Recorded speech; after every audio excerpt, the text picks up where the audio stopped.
Hello, and welcome to this English listening practice compilation. In this video, you will hear a collection of short, motivational stories. They are easy to follow, clear to listen to, and perfect for training your ears to understand English in real situations. You can listen while you get ready for your day, while commuting, studying, walking, or just taking a small break. No pressure, no rush. Just simple stories that help you grow your listening skills step by step. Try to focus on the sound of the language. Let the rhythm guide you, and see how much you can understand without checking the subtitles. This type of consistent listening is one of the best ways to improve your English naturally. If you enjoy this video, feel free to like it and subscribe for more daily English practice. Now, settle in, take a breath, and enjoy the stories. You wake up one morning, and you already feel tired. Not because you didn't sleep enough, but because you're tired of your own life. The same job, the same faces, the same version of yourself, replaying every single day. And then you tell yourself, maybe things will get better. Maybe next month I'll start something new. Maybe someday I'll feel happier. But that someday never comes, because every day you keep choosing the same thing. See, there's a truth most people never want to face. What you don't change, you choose. If you hate your job but stay in it, you're choosing it. If you want to be fit but never move, you're choosing to stay tired. If you want to speak English but never practice, you're choosing silence. We like to believe we're victims of circumstance, but most of the time, we're victims of comfort. I remember a time in my life when I used to complain all the time. I'd say, I hate my routine. I hate how unmotivated I feel. I wish I could change. But then, nothing happened. Days passed, weeks passed, and one day I realized something terrifying. My life was exactly what I tolerated. The job I didn't like, I stayed. The friendships that drained me, I kept.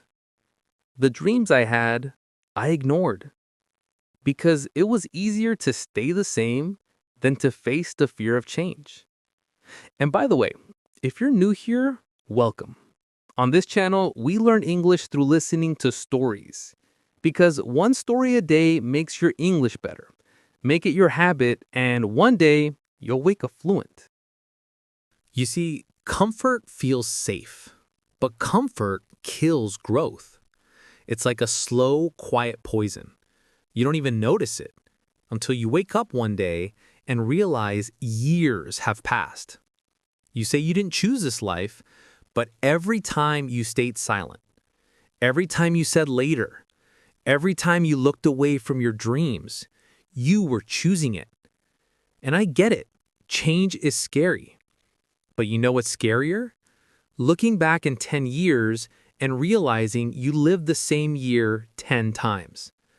I remember the moment I finally said, enough.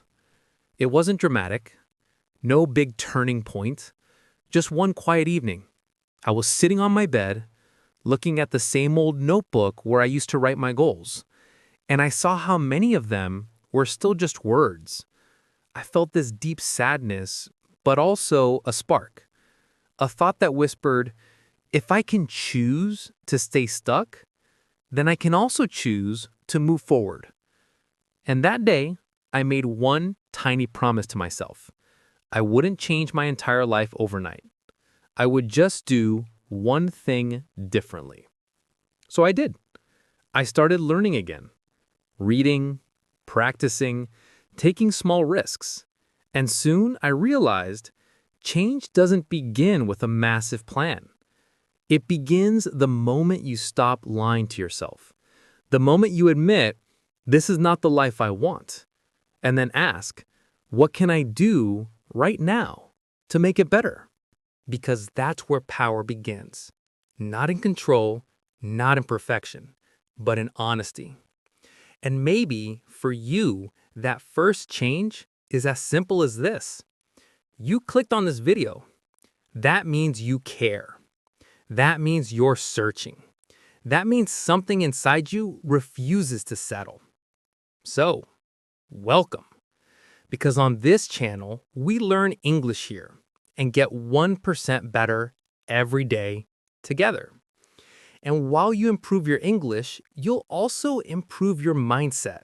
You'll grow and you'll learn to speak, not only in another language, but in your own voice. So ask yourself right now, what have you been tolerating? What pain have you accepted as normal? What dream have you silenced because you thought it was too late? Because here's the truth. You don't need to have everything figured out. You just need to stop pretending you're fine with less. Every small action you avoid is still an action. Every not now is still a choice. So when you say, I don't know how to change, remember, you've already been choosing your life every single day. The question is, will you keep choosing this version of you? Or will you start choosing better? So how do you actually change? Because it's easy to say, take action, but what if you've tried before and failed? What if you've made plans, set goals, and still ended up in the same place? That's when most people give up. They think, maybe I'm just not disciplined. Maybe I'm not good enough. But the truth is, you don't fail because you can't change. You fail because you try to change everything at once. When I first decided to improve my life, I made a list of everything I wanted to fix. Wake up earlier, eat healthier, exercise more, learn English fluently, be more confident, work on my dreams. Sounds amazing, right? Except I lasted 3 days because change doesn't work like that. You can't rebuild yourself overnight. You can only upgrade yourself 1% at a time. That's what I call the 1% rule. Imagine this. If you get 1% better every day for a year, you'll be 37 times better by the end of it. Not perfect, but unrecognizable compared to where you started. And here's the beautiful part. 1% is so small, your brain can't find an excuse to resist it. You don't need to speak English perfectly. You just need to learn one new phrase today. You don't need to run a marathon. You just need to walk for 10 minutes. You don't need to change your life. You just need to start moving toward it. That's how change becomes possible. That's how habits are born. I remember my own 1% moment. It was a Tuesday night. I was exhausted after work, and I really didn't want to study English. But I told myself, just 10 minutes, that's it. So I listened to one short story in English, then another. And by the end of the week, I noticed something strange. It started to feel easier. My listening improved, my confidence grew. I didn't change overnight, but I was changing. And I realized consistency is more powerful than intensity. We often think success looks like a big dramatic transformation, like a movie scene where someone suddenly becomes unstoppable. But in real life, success is quiet. It's the small decision to keep going when nobody sees you. It's the choice to show up when motivation is gone. It's whispering just a little more when your mind says enough. That's what builds your strength. That's what creates your new reality. So here's what I want you to remember today. If you don't change your thoughts, you'll keep repeating your past. If you don't change your habits, you'll stay the same. But if you decide just once to be 1% better today, you're already rewriting your story. You're teaching your brain to believe in possibility again. And that's where all transformation begins. So take a deep breath. close your eyes for a second. Ask yourself, what is my 1% today? Is it 5 minutes of reading? 10 new English words? Finally sending that message you've been afraid to send? Whatever it is, do it. Because no one changes in one leap. We change in small, steady steps. And those steps become our identity. And remember, you're not doing this alone. Here on this channel, we learn English together, and we get 1% better every single day. So if you're ready to grow, not just in your language, but in your life, hit that subscribe button. And the next time you feel stuck, don't say, maybe someday. Say, today, just 1%. Because the truth is, what you don't change, you choose. And today, you get to choose better. Have you ever felt that you are capable of more, but something inside whispers, "Don't try, you will fail"? What if I tell you that the only thing standing between you and the life you dream of is the way you see yourself? Stay with me, because today's story might change how you think about confidence forever. By the way, welcome to this channel. Here, we learn English through powerful short stories every single day. Just one story a day, make it your new habit, and you'll see your English grow naturally. Emma was 23. She had just graduated from university with a degree in marketing. Her grades were good, but not perfect. She had some experience as an intern, but nothing extraordinary. When she saw an opening for her dream job, assistant in a creative advertising agency, she almost skipped it. Her inner voice whispered, "You're not ready. They will choose someone smarter, more talented, more experienced." Still, she decided to apply. On the day of the interview, Emma walked into the office. There were 10 other candidates waiting. All of them looked confident, stylish, professional. She felt small. Her hands were cold, her heart was racing. When it was her turn, she entered the room with 2 interviewers staring at her. The first question was simple. "Tell us about yourself." And suddenly, she froze. Her mind went blank. She stuttered. "Well, I studied at..." She left the room feeling crushed. On the bus ride home, she kept repeating to herself, "I am not good enough. I am not confident enough. I will never get this job." But here's the twist. A week later, she received a call. "Emma, we saw potential in you. You didn't show confidence in the beginning, but in the last 5 minutes when you talked about your passion for creative ideas, your eyes lit up. That's what convinced us." The lesson? Confidence is not about pretending you are perfect. It is about letting your true passion shine through. People feel it more than perfect words. Now, let's talk about Daniel. He was the kind of guy who always said yes. Yes to extra work, yes to favors, yes to invitations he didn't want. Why? Because deep inside, he was afraid of rejection. He thought, if I say no, people won't like me. They will think I'm selfish. One day, his manager came to him at 5 p.m., just as Daniel was packing his things to leave. "Daniel, I need you to stay late and finish this report. It's urgent." Daniel's stomach turned. He had promised his sister he would come to her birthday dinner. For a second, he wanted to agree, as always. But then, something inside him shifted. He took a deep breath and said, "I'm sorry, but I already have an important commitment tonight. I can't stay late." The manager frowned. Daniel's heart raced. He expected anger, punishment, maybe even losing his job. But the manager just sighed. "All right, I'll ask someone else. Enjoy your evening." Daniel walked out of the office in shock. It was the first time in his life he had protected his own boundary, and nothing terrible happened. The lesson? Self-confidence grows every time you respect yourself enough to say no. It's not about being rude. It's about valuing your time and your life. Sophia loved singing. At home, in the shower, in her car, she sang everywhere. But when it came to performing in front of people, she froze. Her biggest fear? Standing on stage. One day, her best friend secretly signed her up for a local talent show.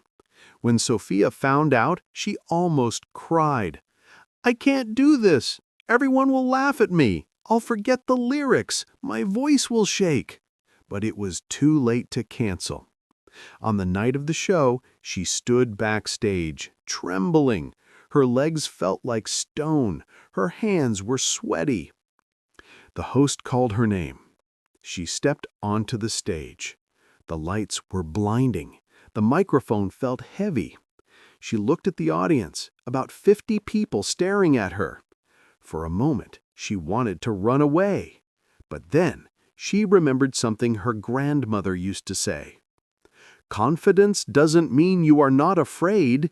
It means you sing even when your voice shakes." Sophia took a deep breath. The music started. Her voice was trembling at first, but with each line, it grew stronger. By the end of the song, the audience was clapping and cheering. Sophia walked off the stage with tears in her eyes. She had done it. She wasn't perfect, but she was brave. The lesson? Confidence is built through action. You don't wait until fear disappears. You act despite the fear. And that is how confidence is born. So, what do these 3 stories tell us? Emma showed that passion can break through insecurity. Daniel discovered that boundaries make people respect you more. And Sophia proved that courage is stronger than fear. Confidence is not a magic gift. It is built step by step every time you dare to be authentic, protect your values, or face your fears. In the second part of this video, we'll dive even deeper.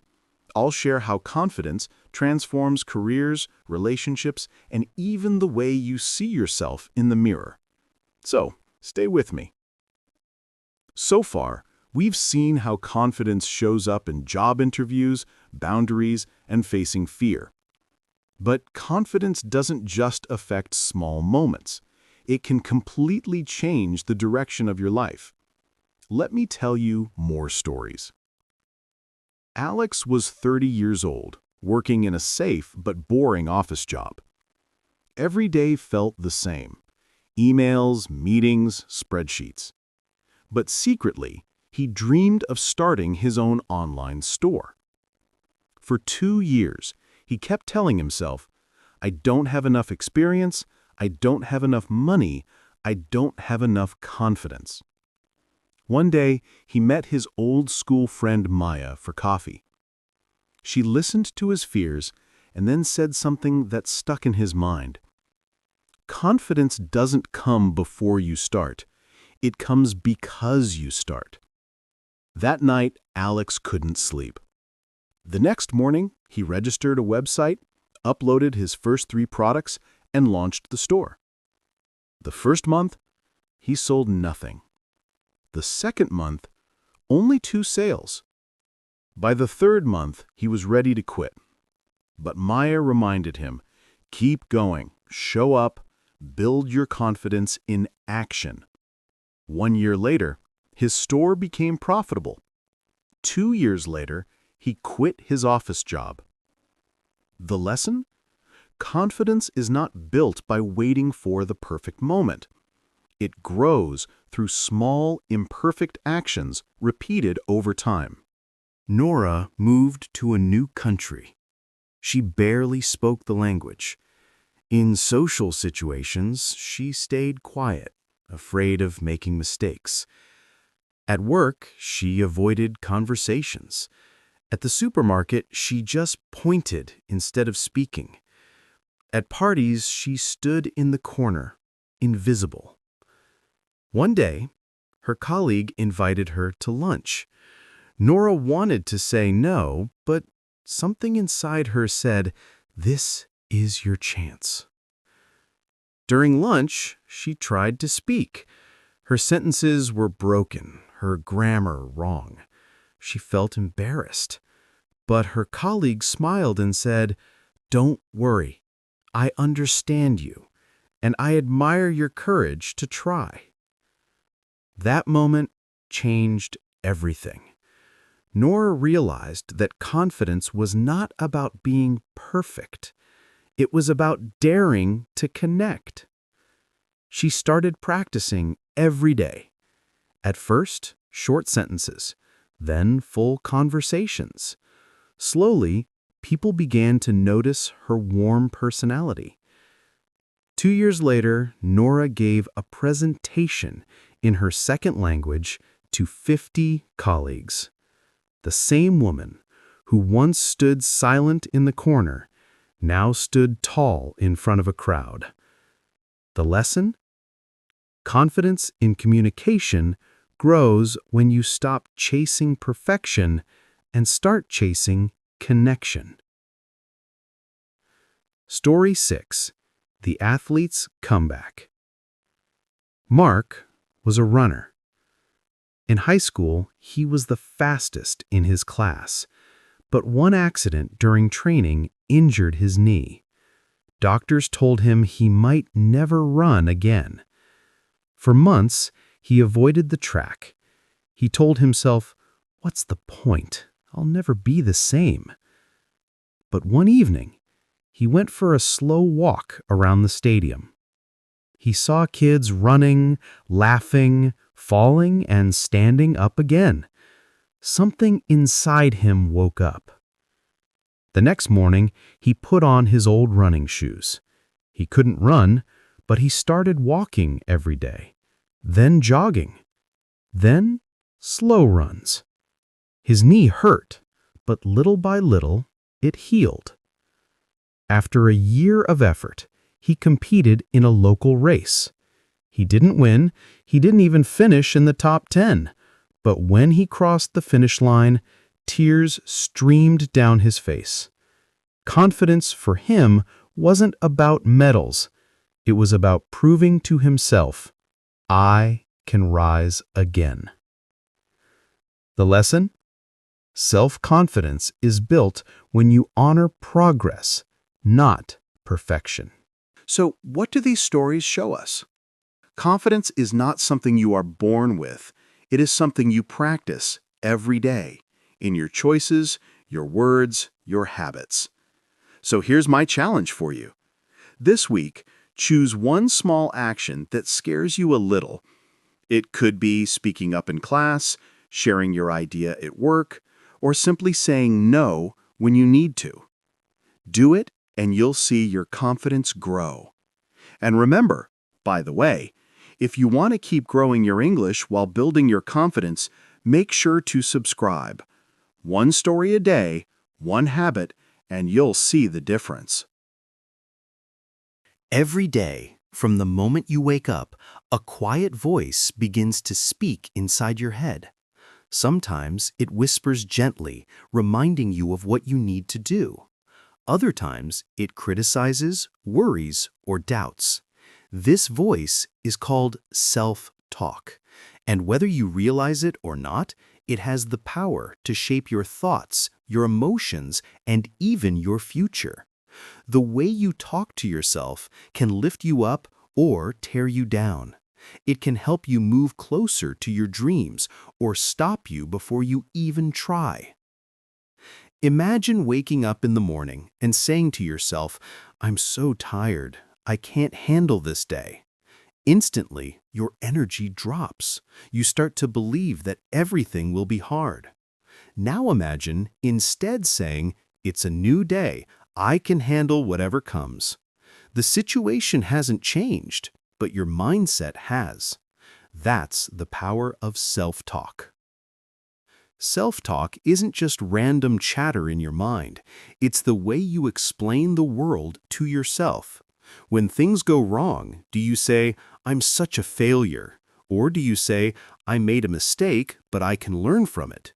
These two sentences lead to two completely different emotions, hopelessness or growth. The difference lies not in what happens, but in how you speak to yourself about it. Psychologists have found that everyone engages in self-talk, even if it's silent. It's your inner narrator guiding you through life. Some of that talk is automatic, like a habit you've built over years. But here's the good news. You can train it.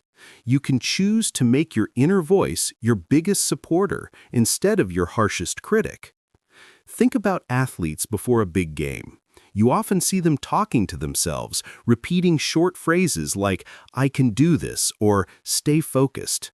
That's not just motivation, it's a mental strategy. Studies show that positive self-talk helps people perform better, stay calmer, and recover faster from mistakes. It works because your brain listens to what you tell it. The more you repeat empowering thoughts, the more your brain starts to believe them. But self-talk isn't always positive. Many of us grow up surrounded by criticism, sometimes from others, sometimes from ourselves. Maybe you've heard yourself say things like, "I'm not smart enough," "I'll never be fluent," or "I always mess things up." At first, it sounds harmless, but over time, those words become the story you live by. When you keep telling yourself you can't, your brain begins to look for proof that it's true. That's why becoming aware of your self-talk is the first step toward changing your mindset. You don't need to completely silence negative thoughts. That's impossible. Instead, you can learn to question them. When your inner voice says, "You're not good enough," try replying, "Who says so?" Or, "I'm still learning, and that's okay." This small change can completely transform how you feel. It turns self-talk into a conversation, not a judgment. There's a simple exercise that helps. Imagine your best friend came to you feeling the way you do. Would you tell them they're useless? Of course not. You'd encourage them, remind them of their progress, and tell them to keep going. So why not treat yourself with the same kindness? Self-compassion isn't weakness, it's strength. Because when you talk to yourself kindly, you give yourself permission to grow. Interestingly, self-talk can even influence your body. Research shows that people who use positive and motivational self-talk have lower stress levels, stronger immune systems, and better focus. Your words literally affect your brain chemistry. That means when you say, "I can handle this," you're not just being optimistic. You're helping your body and mind prepare to succeed. One powerful technique is called distance self-talk. Instead of saying, "I can do this," you use your own name. "Maria, you can do this." It sounds simple, but it works. It creates emotional distance between you and your problem, helping you stay calm and see the situation more clearly. Many successful people, athletes, entrepreneurs, speakers, use this method without even realizing it. Of course, changing your inner dialogue takes time. You've been talking to yourself for years in a certain way. You can't change the tone overnight, but you can start small. Begin by noticing the words you use. Are they gentle or harsh? Encouraging or discouraging? Awareness is the first step toward transformation. Here's another helpful trick. Write down your most common negative thoughts and rewrite them as positive ones. For example, "I can't speak English well" becomes, "I'm improving my English every day." "I always fail" becomes, "Sometimes I make mistakes, but I'm learning." These new sentences may feel strange at first, but with repetition, they'll start to feel natural. You can also use self-talk as a tool for focus. When you're studying, try saying, "I'm focused. I can understand this." When you're tired, remind yourself, "I've done hard things before. I can do this too." It's not about lying to yourself. It's about guiding your mind toward what's possible instead of what's painful. Let's be honest. Everyone has bad days. There will be times when you feel lost, unmotivated, or frustrated. That's normal. But in those moments, what you say to yourself matters the most. Because when life gets difficult, your inner voice can either be the hand that pulls you up or the one that pushes you down. The most successful people in the world aren't free from doubt. They just know how to manage it. They don't let negative self-talk decide who they are. They listen, they pause, and then they choose a better story. You can do the same. So the next time you catch yourself thinking, "I can't," stop and ask, "What if I can?" The next time you say, "I'm not ready," replace it with, "I'm learning to be ready." Your words are not just words. They are instructions to your mind. They shape your confidence, your choices, and ultimately, your life. Remember, the way you talk to yourself today becomes the way you see yourself tomorrow. Be careful with your words. Be kind to your mind. Because that voice inside you, it's the most powerful companion you'll ever have. And if you want to practice your English while learning how to master your inner voice, keep listening, keep learning, and keep believing in yourself. The power to grow, to change, and to become your best self is already inside you. You just have to start talking to yourself like someone worth listening to. If you enjoyed this story, make sure to subscribe and listen to more English learning stories like this one.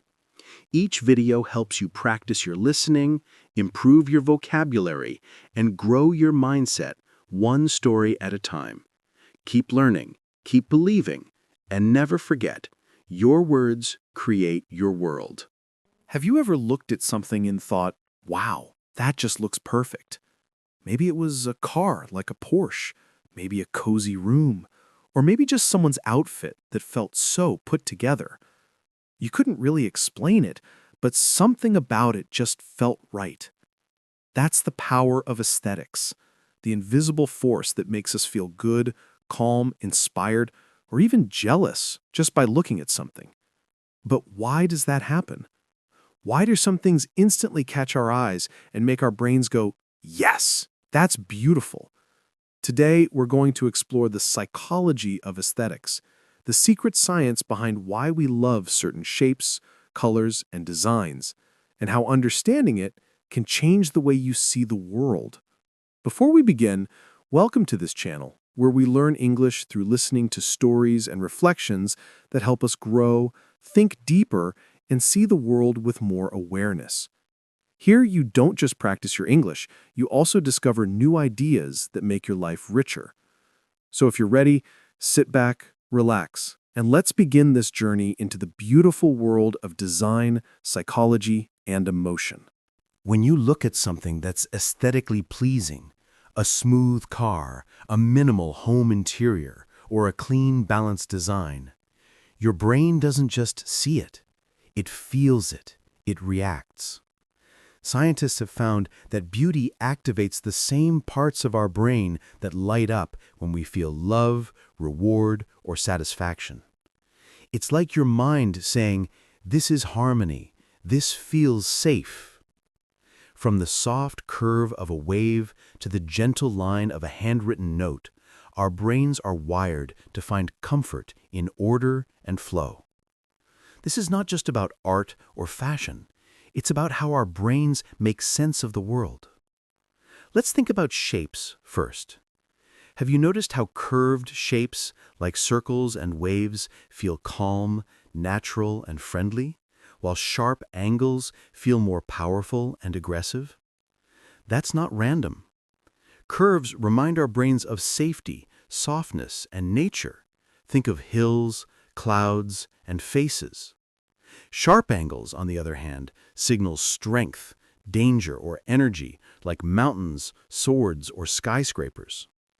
So when designers create something beautiful, they're not just making it look nice. They're communicating emotion through form. A curved shape whispers, "Relax." A sharp one shouts, "Focus." That's why a Porsche feels smooth and timeless, while a Lamborghini feels sharp and bold. Neither is better, they just speak different emotional languages. The first feels like water, the second like fire. Understanding this helps you see design differently. The next time you enter a room or look at a logo, notice what it makes you feel. Does it make you feel safe or alert? Calm or powerful? That's your brain reacting to aesthetic psychology. Now, color plays its own role in this story. Think about how blue often feels peaceful and trustworthy, while red feels passionate and intense. Green makes us think of growth and balance. Black feels elegant and strong. Every color tells a story, not in words, but in emotions. Marketers know this very well. That's why coffee shops use warm brown tones to make you feel cozy, and tech brands use clean white and silver to feel modern and smart. The colors around you are constantly speaking to your emotions, even if you don't realize it. But it's not just about what we see, it's also about how it makes us feel. When something looks balanced, clean, and intentional, our brains relax. When it feels chaotic or unorganized, we feel a kind of quiet stress. Have you ever walked into a messy room and felt tired right away? That's your brain reacting to visual noise. Aesthetic order gives us a sense of peace because our minds love clarity. That's also why minimalism became so popular. It's not just a design trend, it's a psychological one. When there's less chaos in what we see, there's more calm in what we feel. And here's something interesting. What we feel about something can also change how beautiful it looks to us. If you've always loved one brand, let's say Apple, you might think their new product looks better than a competitor's, even if the designs are almost the same. That's because your brain connects your positive feelings about the brand to how you see it. Beauty is not only in the object, it's also in your mind, your memories, and your emotions. Luxury brands like Porsche, Apple, or Rolex understand this better than anyone. Their secret isn't just making things expensive, it's making them feel luxurious. They don't add more details, they remove distractions. They use clean space, balance, and simplicity to make their designs feel intentional and calm. That's what makes us think, wow, this looks perfect. In design psychology, this is called negative space, the art of using emptiness to make something stand out. Sometimes beauty comes not from what you add, but from what you remove. You can apply the same idea to your own life. Think of your room, your desk, even your wardrobe. When things are simple, organized, and intentional, you feel better. A clean room feels peaceful. A well-put-together outfit gives you confidence. You don't need to be rich or buy designer things. You just need to think like a designer. What feeling do you want to create? Calm? Energy? Confidence? Then choose colors, shapes, and spaces that make you feel that way. That's how you use aesthetic psychology in everyday life. It's the same reason why we love natural beauty, sunsets, forests, the ocean. These things remind our brains of harmony. They're not perfect, but they feel balanced. The lines, the colors, the light, they all speak the same quiet language. We are drawn to beauty because it reflects something we already know deep inside, that balance, simplicity, and meaning feel good. Now, let's talk about emotion. When we find something beautiful, It doesn't just please our eyes. It also tells a story. A cozy coffee shop with soft light and warm colors makes you feel safe. A clean, modern office with glass and metal makes you feel focused and professional. These aren't accidents. Every visual element you see is carefully chosen to create an emotion. So the next time you feel something in a space, calm, motivated, inspired, stop and notice what shapes, colors, and textures are around you. You're reading a silent story written in design. And here's something even deeper. When your surroundings are beautiful in a way that feels you, your mind changes. You think clearer. You feel calmer. You take action more easily. A well-designed environment supports a well-organized mind. That's why creating your own kind of beauty, even in small ways, matters so much. You're not just decorating your world, you're shaping your mindset. The psychology of aesthetics also explains why we feel uncomfortable in places that don't match us. A room that's too loud, a design that's too busy. It overwhelms your senses. Your brain has to work harder to process everything, and you start to feel tired. But in a balanced space, your mind rests. You don't have to fight for focus. That's why good design isn't just about luxury, it's about mental health. So, what can we learn from all this? That beauty is not just a visual experience. It's emotional, psychological, and even spiritual. It connects us to harmony, to balance, and to the feeling of, this just feels right. Whether it's a painting, a product, a room, or even your outfit, everything around you is communicating. You just have to listen. And remember, you don't need to be a designer to understand this. Every day, you're already creating. The way you dress, the way you organize your space, the way you choose what to look at, it all shapes how you feel. So maybe the next time you choose colors for your room or pick a background for your phone, or even decide what to wear, ask yourself, what story am I telling? What emotion am I creating? When you start to notice beauty not as something random, but as something designed to connect with your mind, you begin to see life differently. You start to appreciate details. You slow down. You start to design your world in a way that feels more like you. Because in the end, aesthetics isn't about perfection. It's about harmony. It's about choosing to live in a way that supports your peace, focus, and happiness.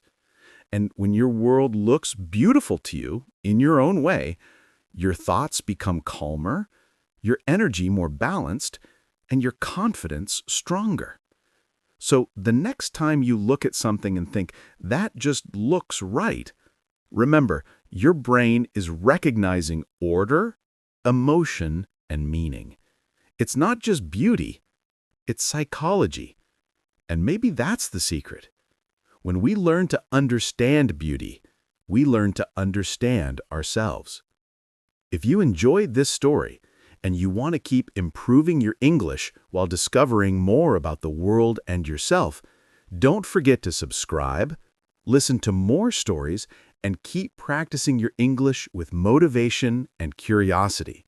Because learning a language is also about learning how to see the world, others, and who you are becoming. Do you ever feel like your energy is running out before the day even ends? Like your brain is a low-battery phone that refuses to charge no matter how long you sleep? Tonight, I'll tell you a story about how I stopped living in low-power mode. Not by escaping to the mountains or quitting my job, but by making 7 small changes that brought my evenings and my life back to me. Every evening, I used to feel like a phone with 2% left. My body was tired, my mind empty, and even sleep didn't help. I would wake up already tired, already behind. For months, I lived this way, half awake, half alive. Until one day, I decided to fight back. I didn't move to a monastery or go on a silent retreat. I simply made 7 tiny changes in my daily routine. Little habits that slowly turned my burnout into balance.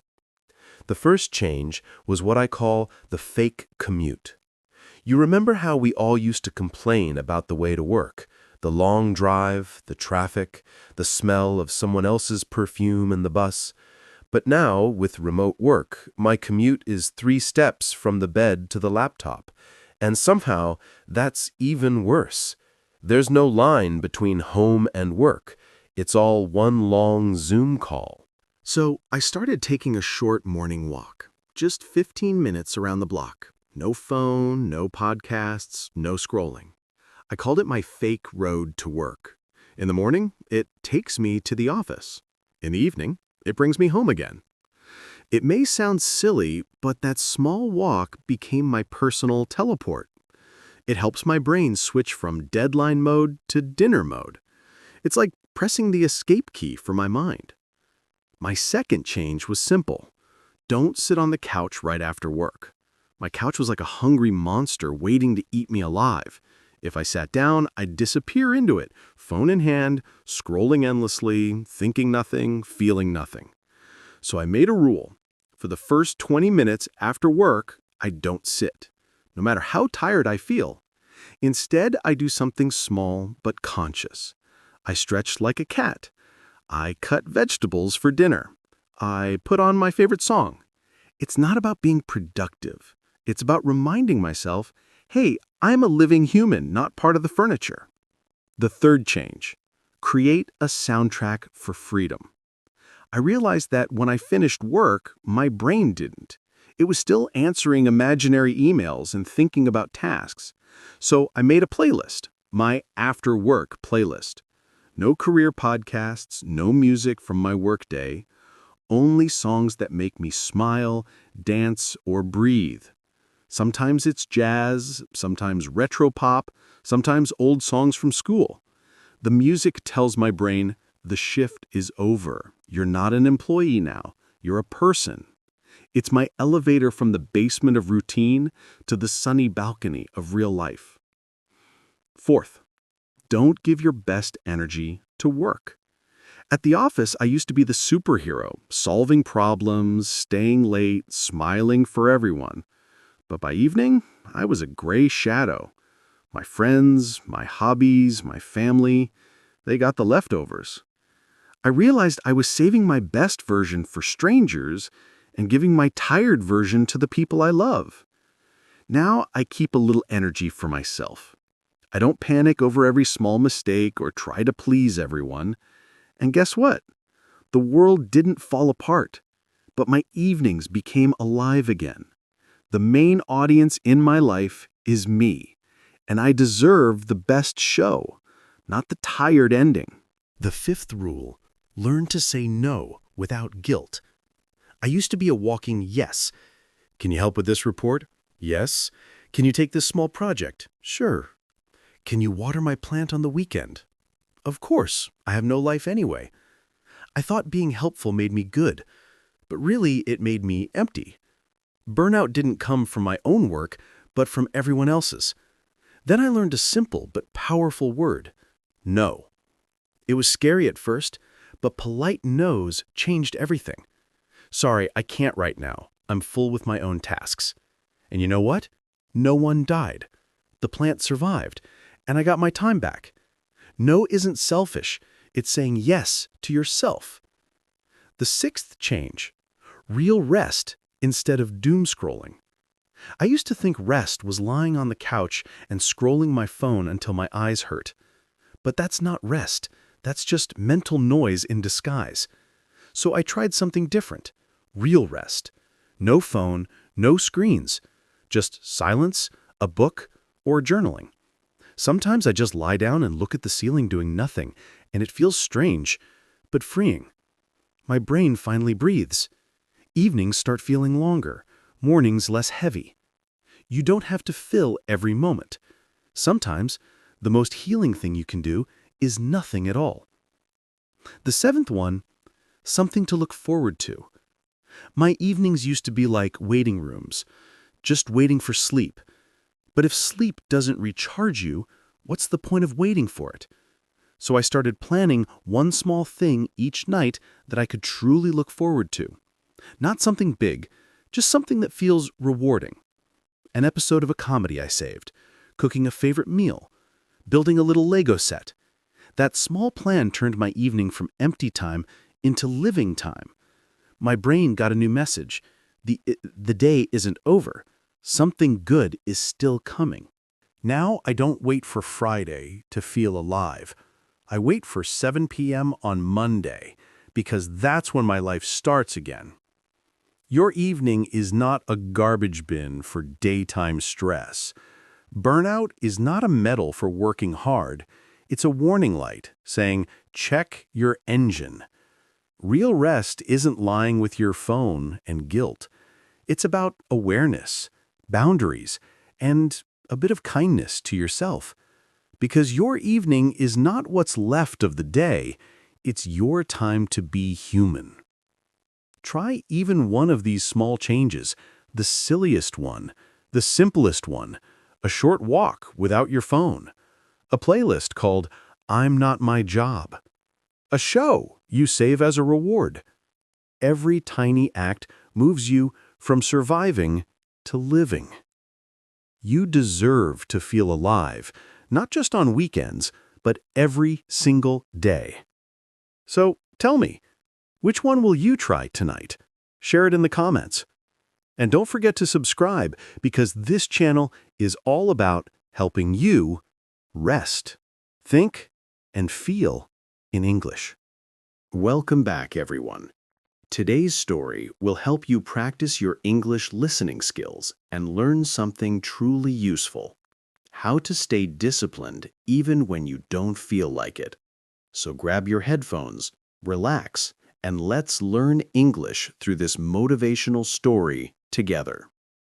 And before we start, if you enjoy improving your English while listening to inspiring stories, don't forget to subscribe and join our community of learners. Now, let's begin. You know that feeling, right? You set a goal, you feel excited and ready. You tell yourself, this time I'll make it happen. And for the first few days, everything goes well. You wake up early, you go to the gym, you read that book, you start that project. But then something changes. The excitement fades. That fire inside you disappears. Suddenly, sleeping in feels better than progress. Watching Netflix seems more fun than staying disciplined.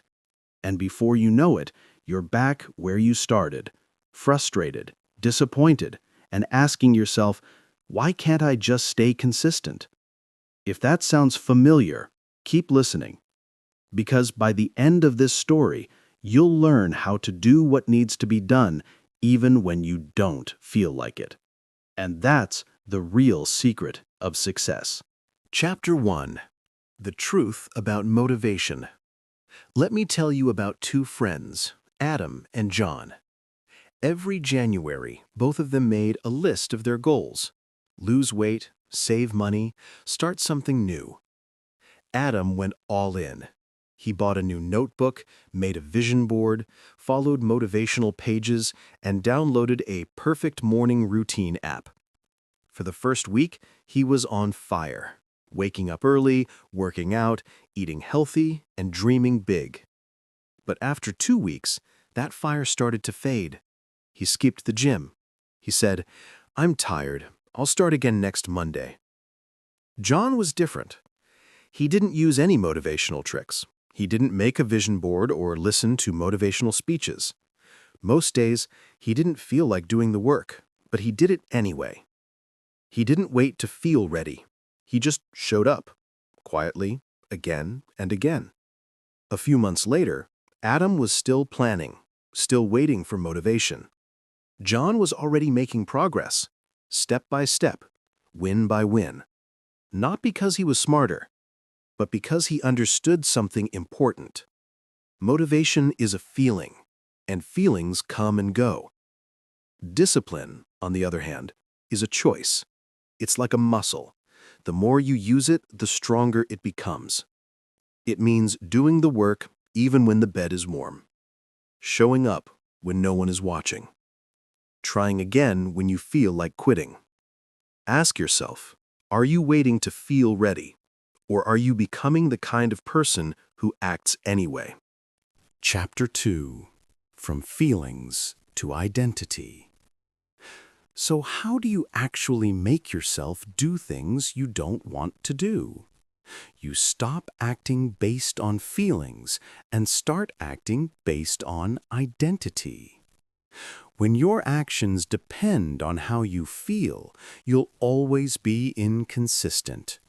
But when you act according to who you want to become, everything changes.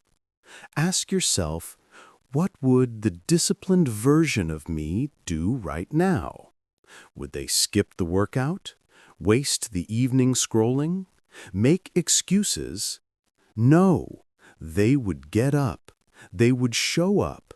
They would get it done. That's how you start changing.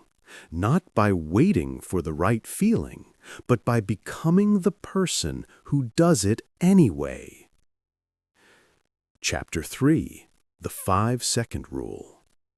Here's a simple but powerful trick called the 5-Second Rule. It was popularized by Mel Robbins, and it really works. When you feel hesitation, when your brain starts saying, maybe later, count down 5, 4, 3, 2, 1, and move. Stand up, start the task, open the book, put on your shoes, just begin. Why does it work? Because your brain loves comfort. The longer you wait, the stronger your excuses become. But if you act quickly before your mind can stop you, you win.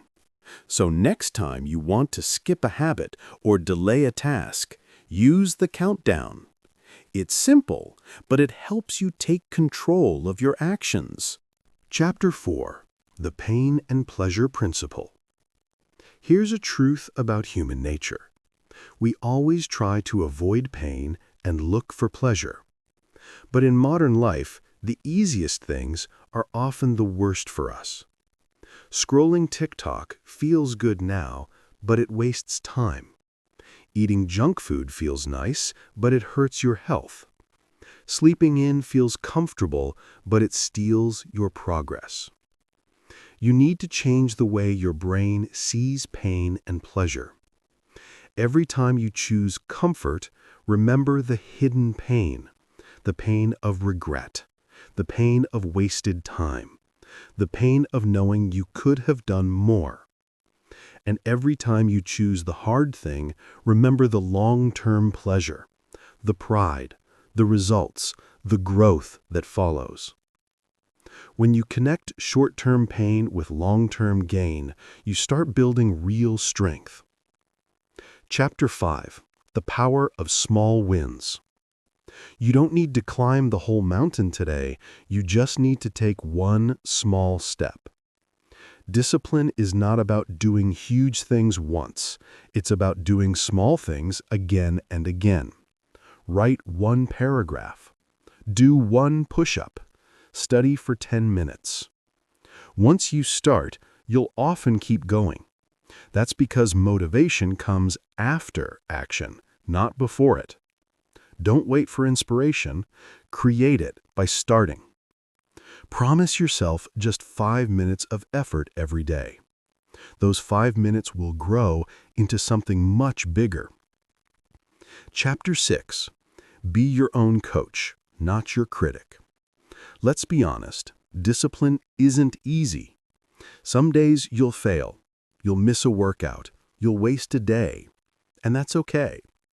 The problem isn't failure, it's what you tell yourself after failing. Most people give up because they start judging themselves too harshly. Don't do that. Instead of being your own critic, become your own coach. If your friend failed, would you tell them they're useless? Of course not. You'd say, "It's fine. Get back up. You've got this. So tell yourself the same thing. Every mistake is just one moment. It doesn't define you. What defines you is that you keep going. Chapter 7. The Deathbed Test. Now imagine this. You're very old, lying in bed, looking back at your life. Ask yourself, did I do what I said I would? Did I live with discipline, or did I let comfort control me? In that moment, you won't care about how tired you were or how hard it was. You'll only care about whether you lived fully or settled for less. So push yourself now while you still can. You don't need motivation. You don't need perfect conditions. You just need courage, consistency, and a no-matter-what mindset. Because you're not lazy, you're not weak, you're just one decision away from the best version of yourself. So next time you don't feel like doing it, do it anyway. Force yourself to become the person your future self will thank. If this story inspired you and you want to keep improving your English while learning life-changing lessons, don't forget to subscribe and keep practicing. Remember, every small step counts. You've got this.